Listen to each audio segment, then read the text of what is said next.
This is Terms of Reference. During a 35-year-long career, oilman Rod MacAlister has worked mostly in Africa, managing businesses, but also keeping an eye on and supporting the communities in which he was working. He served as president of the U.S. African Development Fund for several years, and with primatologist Jane Goodall, built an orphanage and sanctuary for chimpanzees in the Congo that is the largest in Africa. Other projects he has spearheaded include building toilets for rural schools in Gabon and establishing a medical clinic in the Congo. Rod now works in Gabon, running a small independent company that produces 10% of the country's oil. In the spring of 2013, he spoke with Terms of Reference host Stephen Ladek. Thanks again for taking the time and agreeing to be interviewed for Terms of Reference magazine. We really appreciate it. Our first question for you is, I'd like to learn, and tell our readers a bit more about you personally. I know you personally. I've known you for many years now. I'd like to learn about what your current job is, and maybe tell us about some of the other work that you've done in the past and how your business work has dovetailed with community engagement and what that means. Sure, Stephen. It's hard to hone in on everything that may come to mind here. I've been in business for about 35 years now, which is a horrifying thought in itself. 25 plus of those years have been in the international oil business, and I had about a 10-year segue out of the oil business. I'm back in now, but that was the consultancy called Business and Conflict, to help clients do business more safely in dangerous places using using approaches that were not exclusively dependent on physical security, but community engagement and CSR type stuff. Then I was the president of the African Development Foundation for a couple of years, overseeing a portfolio of about 240 investments in African small and medium-sized businesses in 16 countries. The idea being that the best way to build sustainable peace is through creating sustainable jobs. And then I'm, having learned a bit about that business, set up a private equity fund, which I spent 3 years trying to get off the ground. I called it the Africa Middle Market Fund, and I was beginning to despair of being able to find the $50 million or so that it was going to take to get that fund off the ground when the oil business called, and I answered the call, and now I find myself running a small Texas independence operation in Gabon, producing about 10% of the country's daily oil production. So that's the career in a nutshell. A lot of it has been between Africa and the Middle East, where all you need to do is go from the airport to your hotel or your office, and if your eyes are open, you see 50 or 100 different problems that could warrant some attention. And if you are a person of conscience, like most people I know, you want to do something. You can't do much, but you can do something. And so most of the places that I've lived and worked have involved, in one way or another, participating in community life, drawing on resources that were available from my employer, and trying to direct those resources towards things that would matter, that would make a difference one way or another. Are there any specific projects that you can give us a brief example of, either through your current company in Gabon, or if I remember correctly, you were in the Congo for a while too, isn't that correct? That is correct, Stephen. I ran the Congo subsidiary of Conoco, Inc. before it merged with Phillips Petroleum to become ConocoPhillips.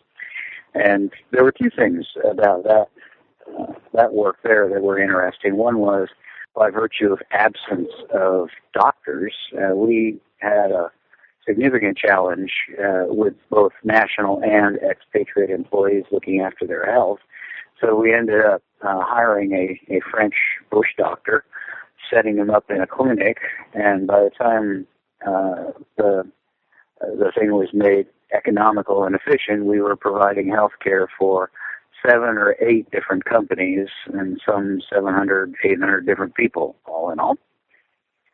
And on the environment side, Jane Goodall, the world-famous chimpanzee researcher and environmentalist, came to the Congo because she was concerned about habitat destruction and illegal poaching and hunting of chimpanzees for bushmeat, and decided to try and do something about it.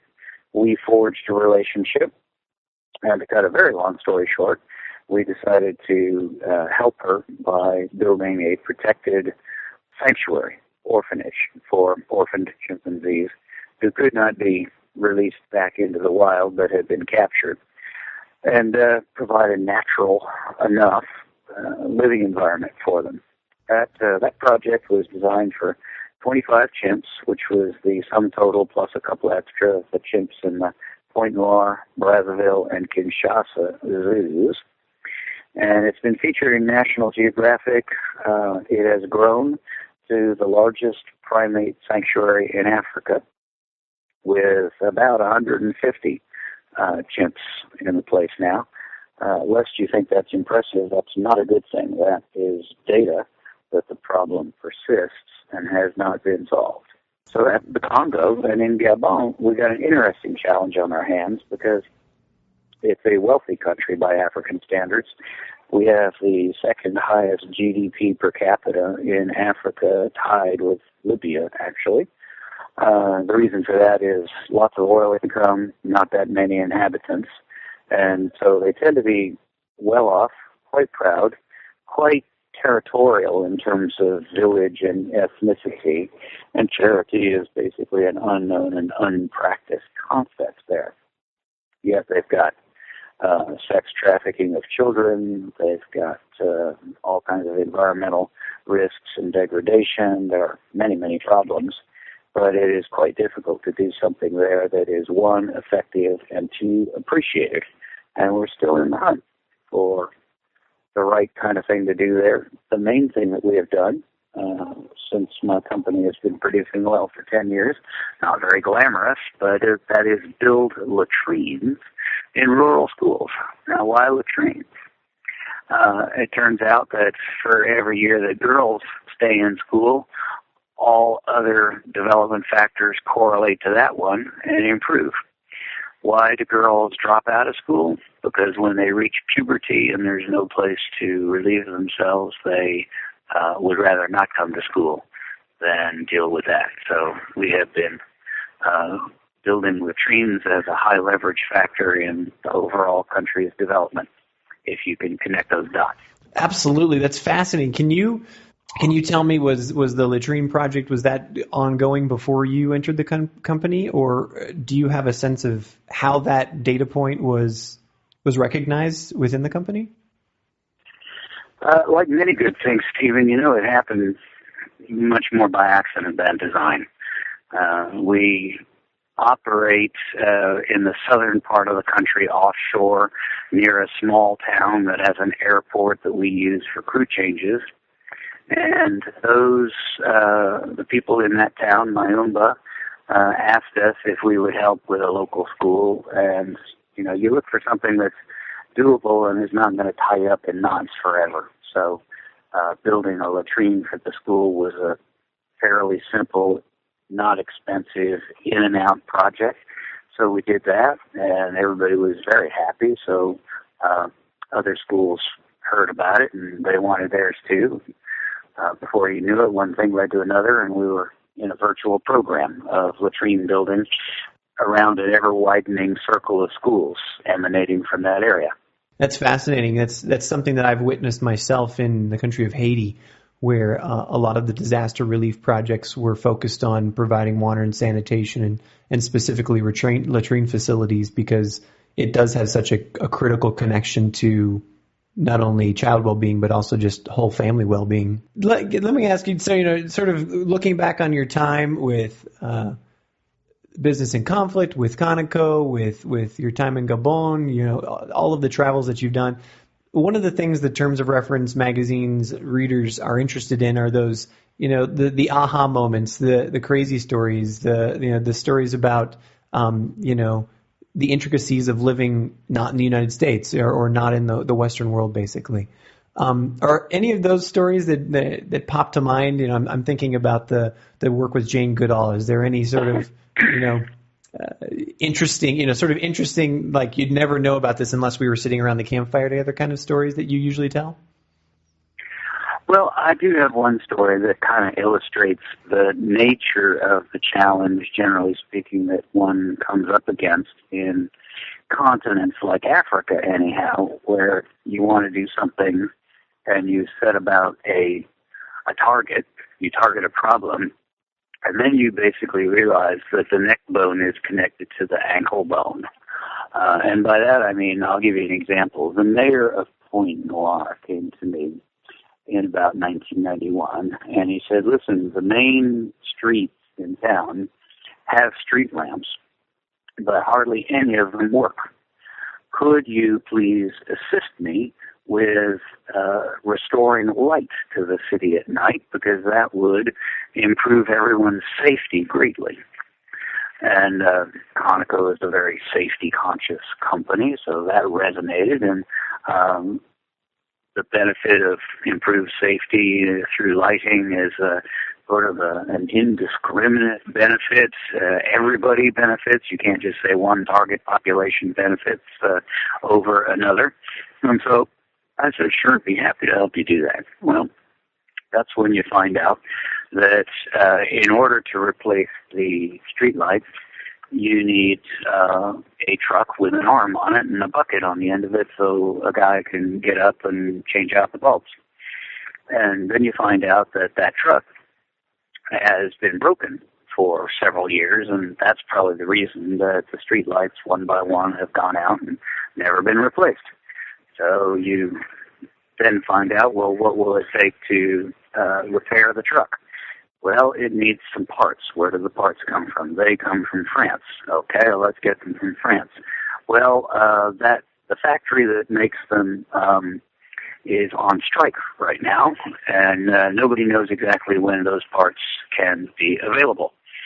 Okay, well then, how can we manufacture the parts? People in the developing world can be remarkably clever at building machinery, repairing machinery, do it yourself. So you try to do that. Well, then, sure enough, you get the thing working. But meanwhile, you need a supply of bulbs. And where do the bulbs come from? Well, they don't make that kind of bulb anymore. The vintage of street lamp requires a certain kind of bulb that has been discontinued in production for several years now. So you need new street light poles altogether, not just new bulbs, even though you have a truck that can now put a man up there to put the bulbs in, and so on. Do I make my point? That is, I had my side of the conversation on mute, but I've heard this story like this 100 times.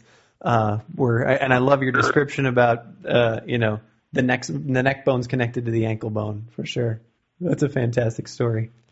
Rod, I know your time is precious, and we really thank you again. What about one last question? Most of our readers, or a good portion of our readers, are either young development professionals or people who are interested in contributing to humanitarian aid and development type processes.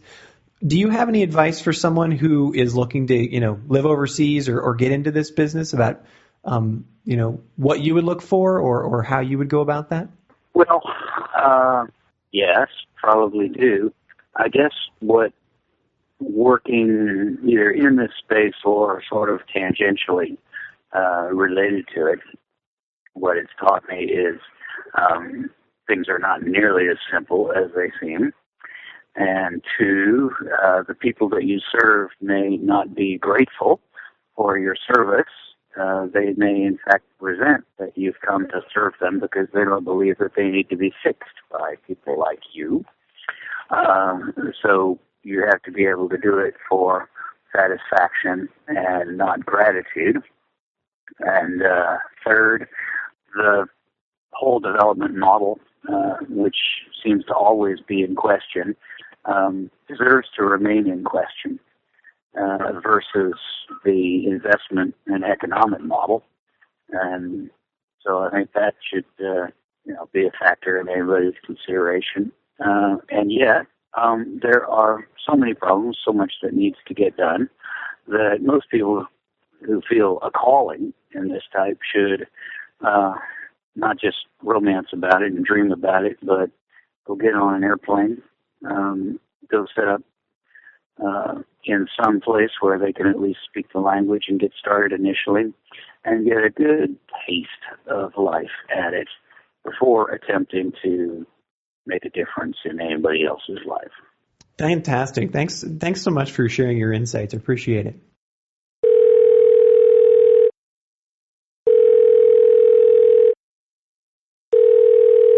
Hello? You've been listening to Terms of Reference, a weekly podcast from apreneur.com. Find us at iTunes and at www.apreneur.com. Thanks for listening, and we'll catch you next time.